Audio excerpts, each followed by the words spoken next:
Hello, and welcome to Seeking Heaven, the Near-Death Experience and Other Phenomena.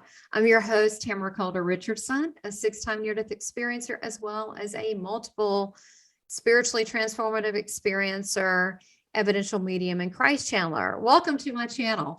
And if you haven't subscribed, click the bell so you get all the episodes, share with your friends, make comments, like, and consider being a channel member. And I have some awesome perks. So that really helps support the channel, or you can also do a one-time financial donation. Really helps a lot. And I'm having some fantastic friends and guests lined up for you to listen to. So stay tuned for that. And also Wisdom Wednesdays, you get free spiritual shorts. Now, our guest today is so exciting that we already have the first episode. I want you to make sure you check that out with Tony Woody. Is our guest, and he is a retired Navy or Naval Engineer. He has had a near-death experience, a God creation experience. He's had multiple spiritually transformative experiences, including astral travel, UFOs. And on this episode today, he's going to talk about having the divine sacred fire that he saw with God in his bedroom and what that was about. And also, he's going to talk about what we need spiritually in this world and what we need to move forward with this ascension process so our consciousness can be raised more in a love vibration. And he will also be talking about some of the Saint Germaine series, the I Am series, which I really like. And that was just a coincidence, right? The synchronicity. I did not know that he has been studying, and I have been studying, if you want to call that. I was just looking at it and I love it. So we're going to talk about that a little bit too. So enjoy. You mentioned the word purity, and I know we're jumping a little bit, but I didn't want to lose that. What do you think that word purity means? I saw Jesus, June 18th. You experienced that just like I did. Experienced the purity well, I saw him and I don't know why. I can't tell you why. I don't know why. It wasn't like I was thinking about him, but June 18th, 2018, we were going to a Hall & Oates concert, Clay and I, and we were like, they're very good. And I was looking to the parking for the right. He was looking to the left. And then out of the blue, I'm just thinking parking quick, where's cheap parking? It's so expensive, And then I hear, my Lord. And I said, I screamed out like Tourette's, my Lord. And then I'm looking, I can't even see a person yet. And as I got closer, I began to see him. But when I saw his face, finally, I kept talking myself out of it. But when I saw him, all I can say, I've never seen it on another person, and I don't even really use this word, maybe a baby, but purity. Why is that? Why is purity? What does that mean to you? Because you mentioned it, and about the Saint Germaine series. He is illuminated from within, right? The light very much so is going from God through the head into the heart, or through the heart, and then expands from there. Yes. And purifies, it compels perfection. That's what the light does. Yeah. There is no argument. And so at some point, everything is compelled into a state of perfection, like you and I experienced when we were there. Wow. It makes you want to be a do-gooder, doesn't it? Well, to do that, it's about a state of pure mind, the purity of the consciousness too. So that's what you felt, was the purity of God consciousness. Yeah. So there's light, love, purity, and perfection there. Yeah. That's what I experienced. Wow. Once you get it, you got it. And then you begin to see how things are broken and how we've got some work still to do here. Yeah. That's when I also, not just my own brokenness, but I recognize in others because of my path, and I see where I did the same things. But you can't tell these people things sometimes. They have to go have their own experience. Yeah. And, you might know someone's got a problem with alcohol, but you can't tell them that unless they're ready. So it's just, everybody's got their particular moment when they're going to wake up. You're exactly right. You're right. And that's their path. And we have to accept that's where they are at that point in time. Exactly. So, okay, this, here you had this experience with the plane crashing, going the wrong direction, and you had this multidimensional thing. You come back. How did you deal with life after that? Did it change you? Did it shift you? Oh, yeah. Well, what happened? I had several things happen. first after the light happened, my wife woke up, and she's like, she didn't understand why I was crying, and I explained it to her. And then, she believed me. I'm pretty sure she believed me. But then that following Sunday, I need answers. So we go to the local church that we were going to out there in Waianae on the west end of the island. And after my plan was to go talk to the pastor afterwards and tell him what happened to me. Obviously, I'm going to go to the church. How did that go? The place I knew to go. I'm just a kid, really, at 24. Right. And also, this is right after. This is Wednesday. So Monday was the accident. Tuesday you had to do it, and Wednesday is where you saw the God creation. So next Sunday. Okay. And after church, I go up to him, and it's just the two of us in a hallway somewhere. And I told him everything. I was able to get it out as succinctly as I could because I didn't have a lot of time with him.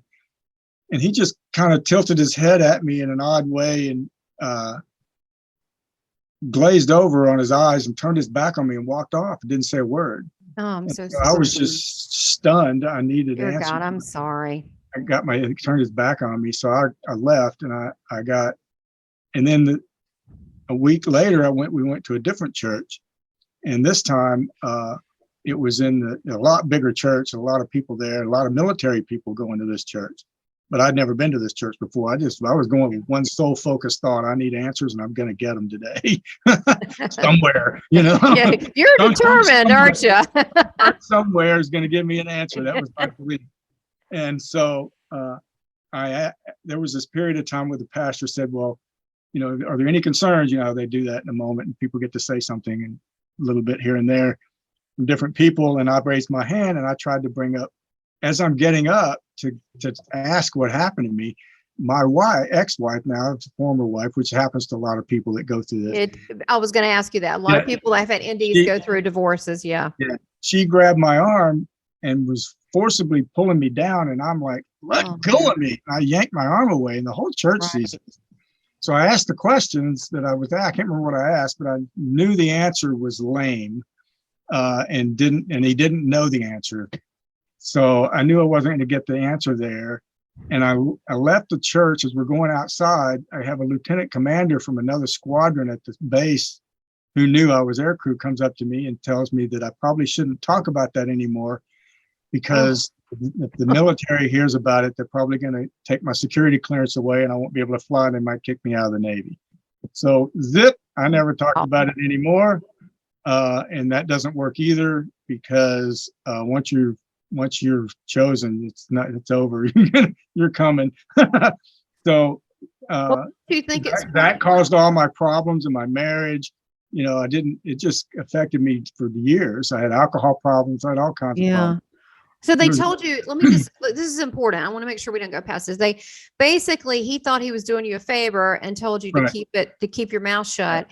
And then your ex-wife, the wife at the time, was basically kind of by her actions saying the same thing. And here you are trying to process all of this. And now you said chosen.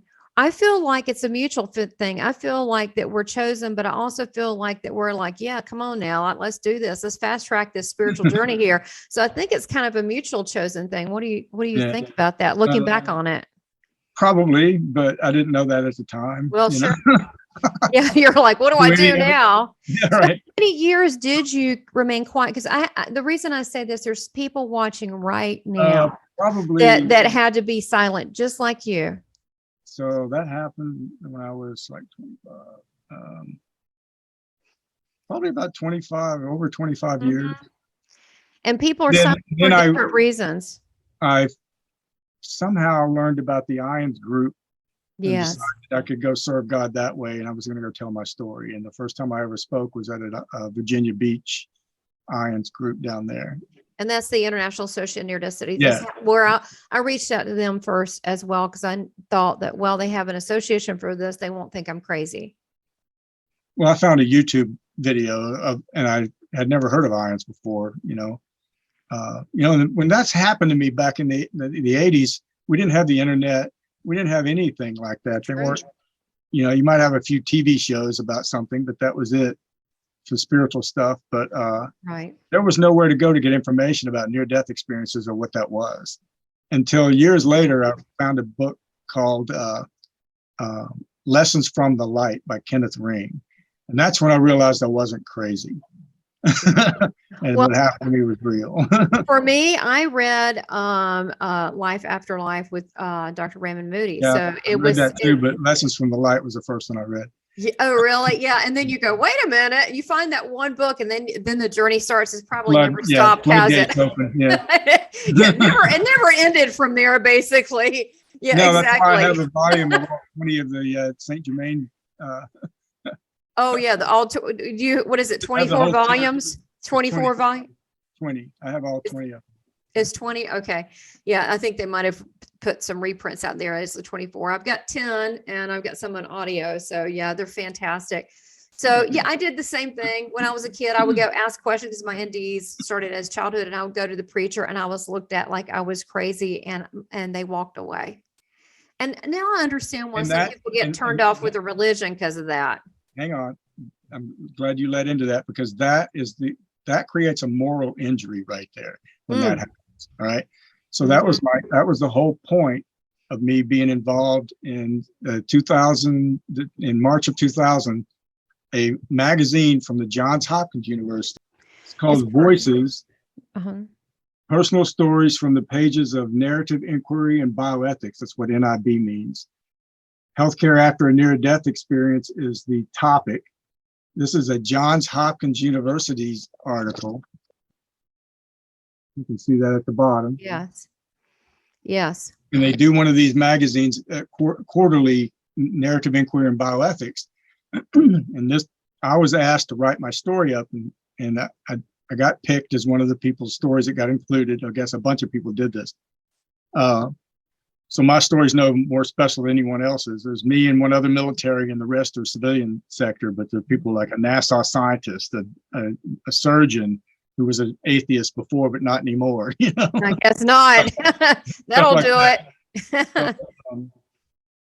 the purpose of the article is to receive feedback from frontline providers and say, hey, all you frontline providers, read where we didn't serve these people well, and give us your feedback, like what happened with my pastor and your, I think you said pastor. It was the same thing. And other stuff like that. That's all we needed was to be validated, not stigmatized and told we're crazy or this or that, or be threatened with your job or any of that. Well, that's true. That kind of, ouch.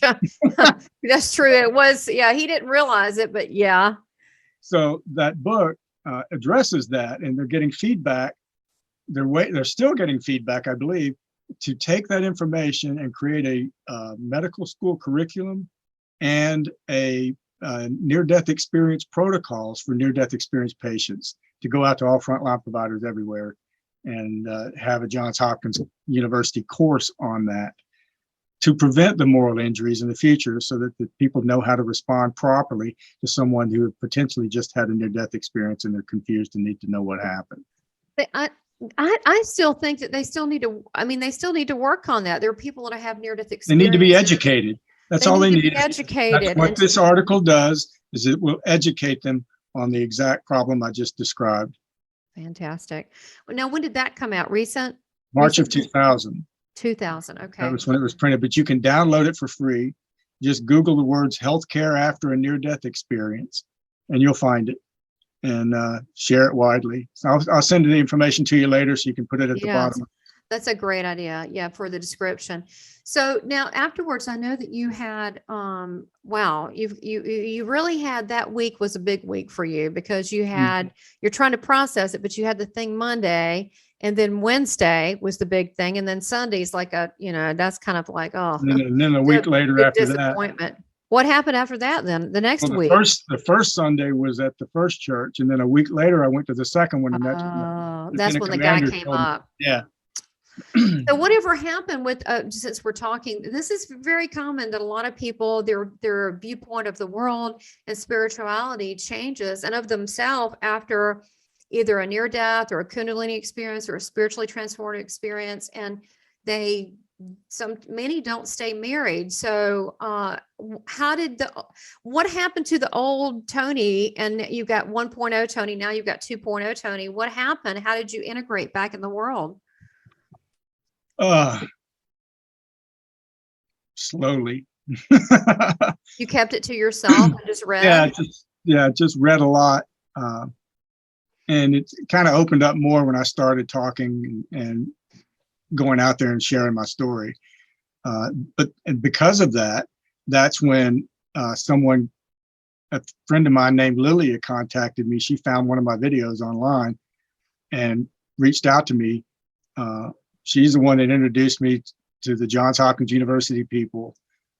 She's the one that introduced me to the St. Germaine Foundation and the St. Germaine series I Am instructions. And that helped a lot, didn't it? Didn't it help for us spiritually? It helped you, give you answers. Yes. Yeah, it sure did. Well, it gave me all the answers because I knew the standard I was looking for because I was there. I'd been there. No, right? I hear you. So once you've been there, you know. And Yeah, once you know, there's before the light and there's after the light, and there's big difference.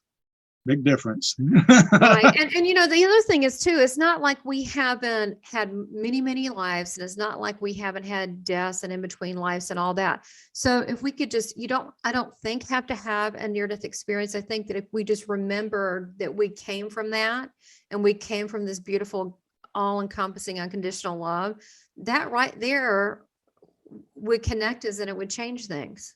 Yes. But the connection has to be willing, free will. We're given free will. Free will. And it also has to, a lot of people want to have this control, but to surrender and just be, which is part of, I believe, the I Am series as well. I think they're fascinating. I haven't found anything like it. I do a lot of reading and I haven't found anything quite like it. And like I said, I went through thousands of books for decades, and I don't do that anymore. I study these books. They're my new flight manual for life. Now, my flight manual I had in the military to stay alive was probably about that thick.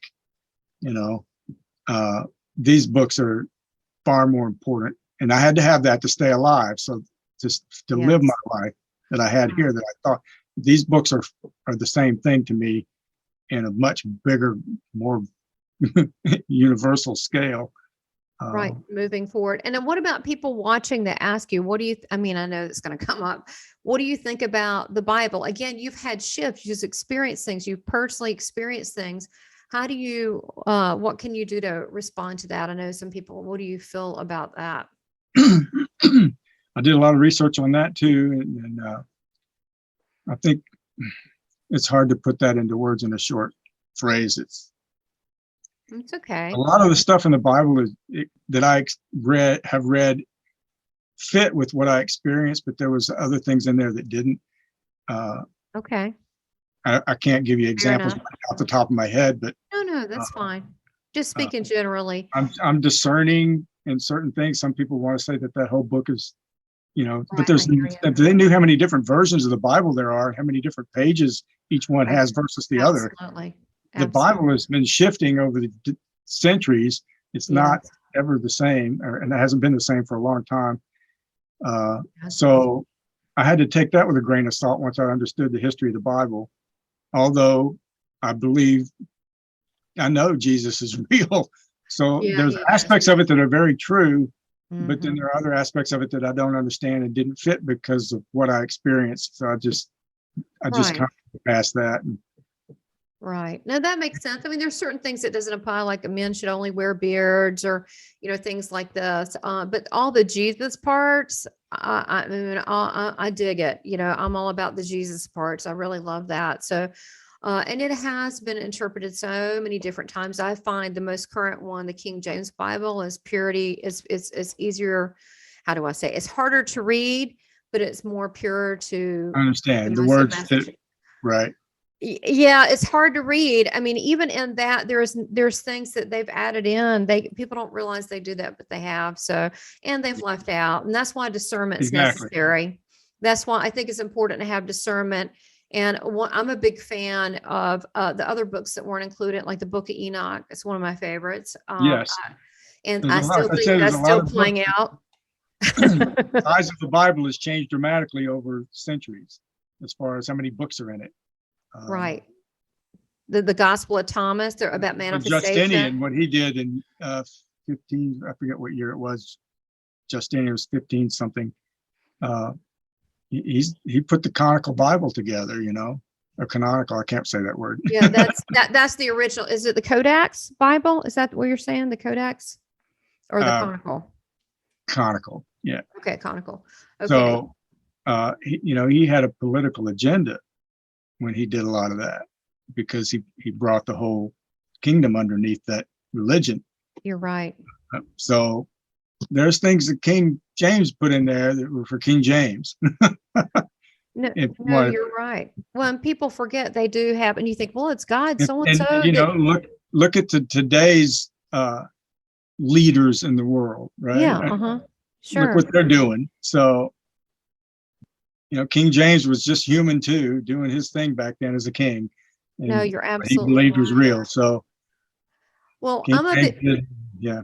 I totally agree. I mean, he was just, and he was a man at one point too that had an agenda. Yeah. And you think, well, things that are God breathed into it. Sure it is. But I think that people that truly seek and want to know, you will get your answers, but they may not be the answers you think they are. Surprised many times, trust me. And you may not like the answers at first. We don't like changing our thinking, it's just,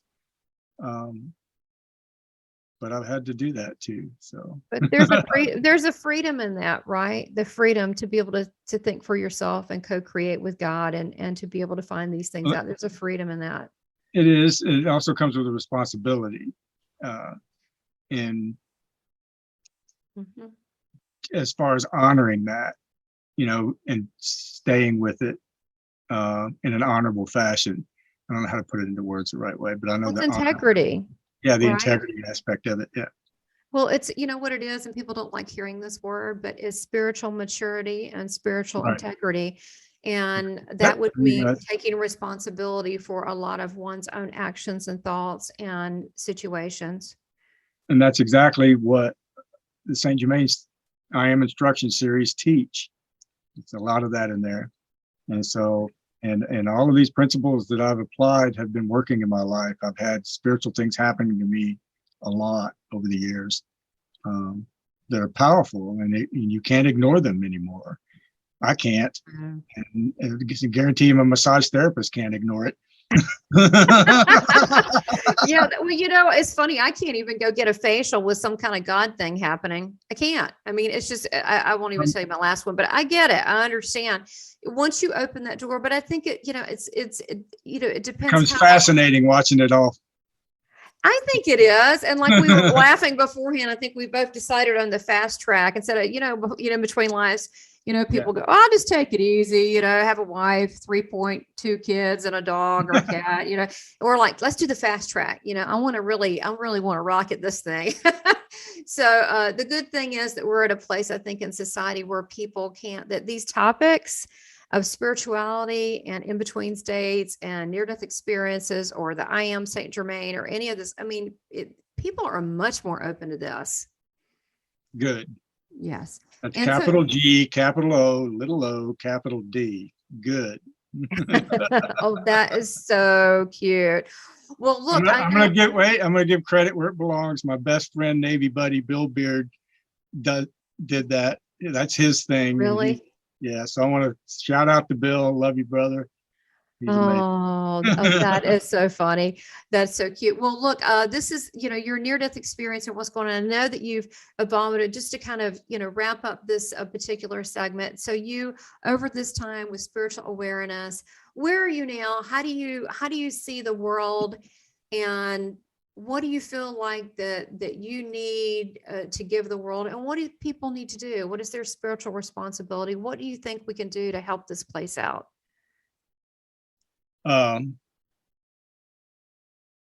Pray, first of all. That's the most powerful thing in existence, believe it or not. It's beautiful. Yes. We apply the intention of what we want to see happen and ask God to put that into activity, there's nothing that stops that. Beautiful. So prayer, absolutely. God always wins, always. I always say God wins. I don't care whatever, it's going on over here. God wins at the end of the day. God wins. So what was your rest of your question? I'm sorry. well, yeah, it's just for us, where, you see, I feel like that, and I wanted to ask you, the times that we're in, I feel like that there's so many things shifting spiritually for us. And I think it's necessary to be able to raise our vibration, to go to the next level of awareness, consciousness, whatever you want to say. And so there's those that want to struggle the old ways and want to do the old paradigms and stay in that. And there are others that are watching all this and saying, where do I fit in? What do you think the world needs now from people? And what do you think people can do? We just love one another. That's it. Just love each other. Just give each other the love that we all know we each deserve. Oh, it's so beautiful. And it's that simple. That's, I spent decades seeking all these answers, and it was really simple. Just go be loved. That's it. Oh, it's beautiful. And put that into action.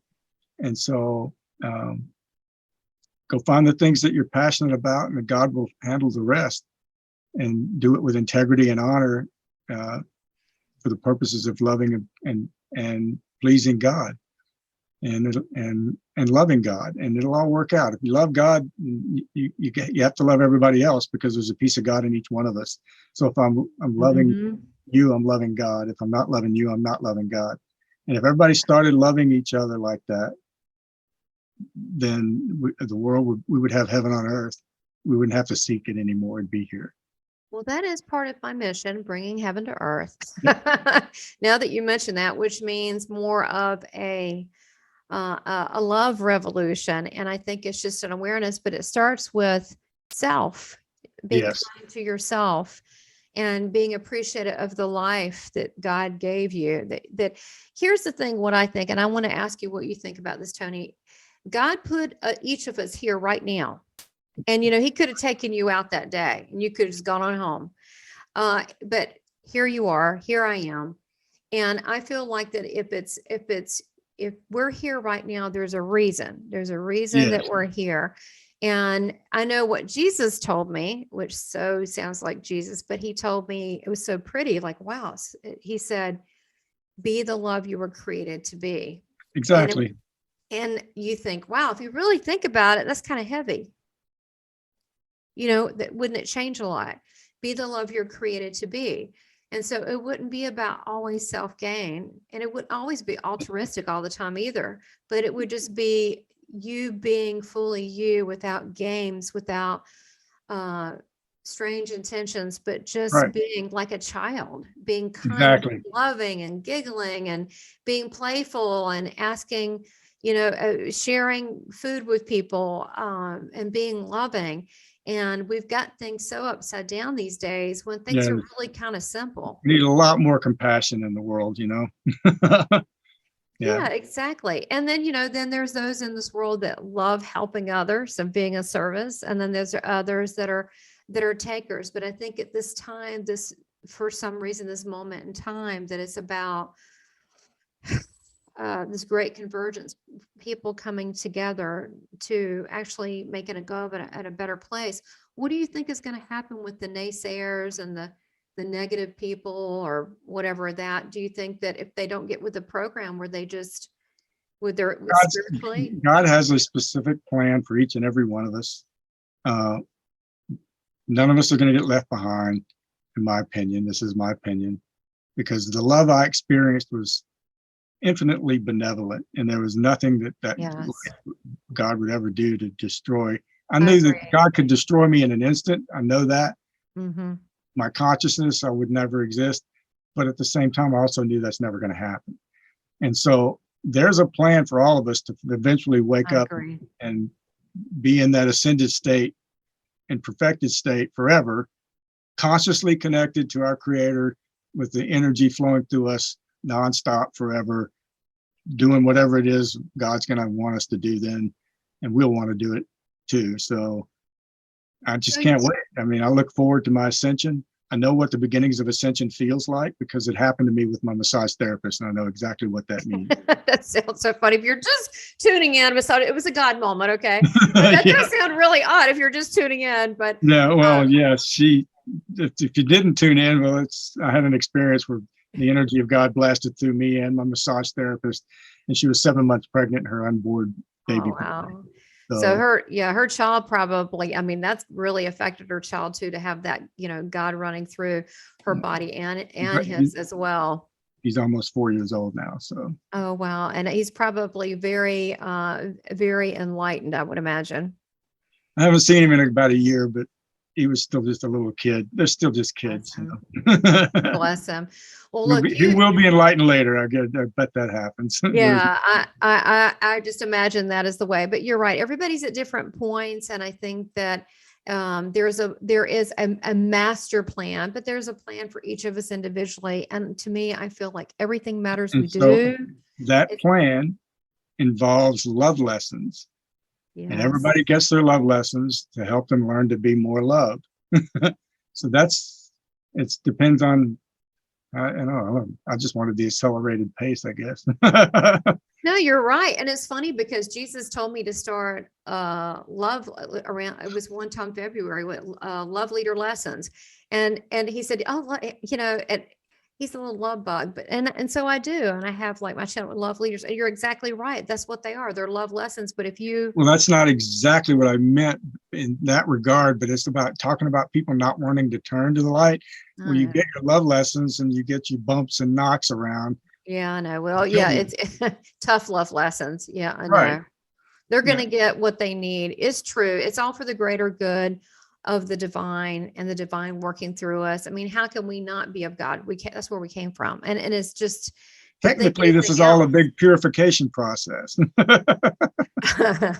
That's it. I'm glad you wrapped that up about why we're here. I have to concur. I think you're right.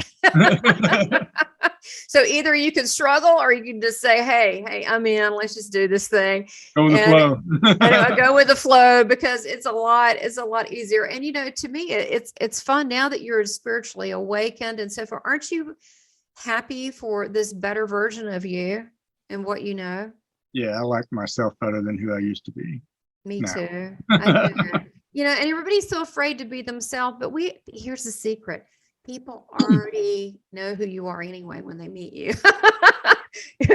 Right? They already know, might as well be it because they already figured you out. And so, and you know what? Most of the time they love you. They love you even when you're quirky, even when they're quirky. You know what I'm saying? People are so afraid of not being loved, so they try to be something they're not. Well, there's the key word you just said, fear. Mm-hmm. Fear is an acronym. It means false evidence appearing real. Right. There should be no reason for any fear because God. There was no fear where we went, was there? None. There was no fear there. And Fear is God not loves allowed us. there. Fear is not allowed there. It's No, not it is not allowed there. No, and it's just So if I have fearful thoughts, if I have fearful thoughts all the time, how can I expect to be there? Well, yeah, exactly. And when you're Right. walking in God's grace and you're in that communion, then it's not going anything weird's not going to be around you anyway. So why worry about it? Right.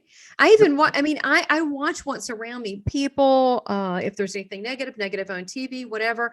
And I try to keep myself in that positive vibration. So, because it's easier to connect to God. And is it easy? No, I mean, I'm on planet Earth. It's not easy, but I'm conscious of that. And to me, that's being spiritually mature. So look, you have been awesome. I know that I want to have you back so you can talk about your UFO and also want to ask other things, other spiritual experiences you had. I mean, you're just a wealth of information. So I thank you so much for having the courage to speak out and talk about who you are, what you've been through. So maybe it will give other people the courage to start looking more deeply in their spiritual journey, or if there's something they've been hiding, that it's okay. Now is the time. And so I just thank you so much. My pleasure. We'll talk again. Thanks. God bless For you. the Thank opportunity. you. I appreciate it. God bless. Oh, you're so welcome. Much love. Bye. Please subscribe, like, and make comments, and support this channel by becoming a member. Thank you for your continued support.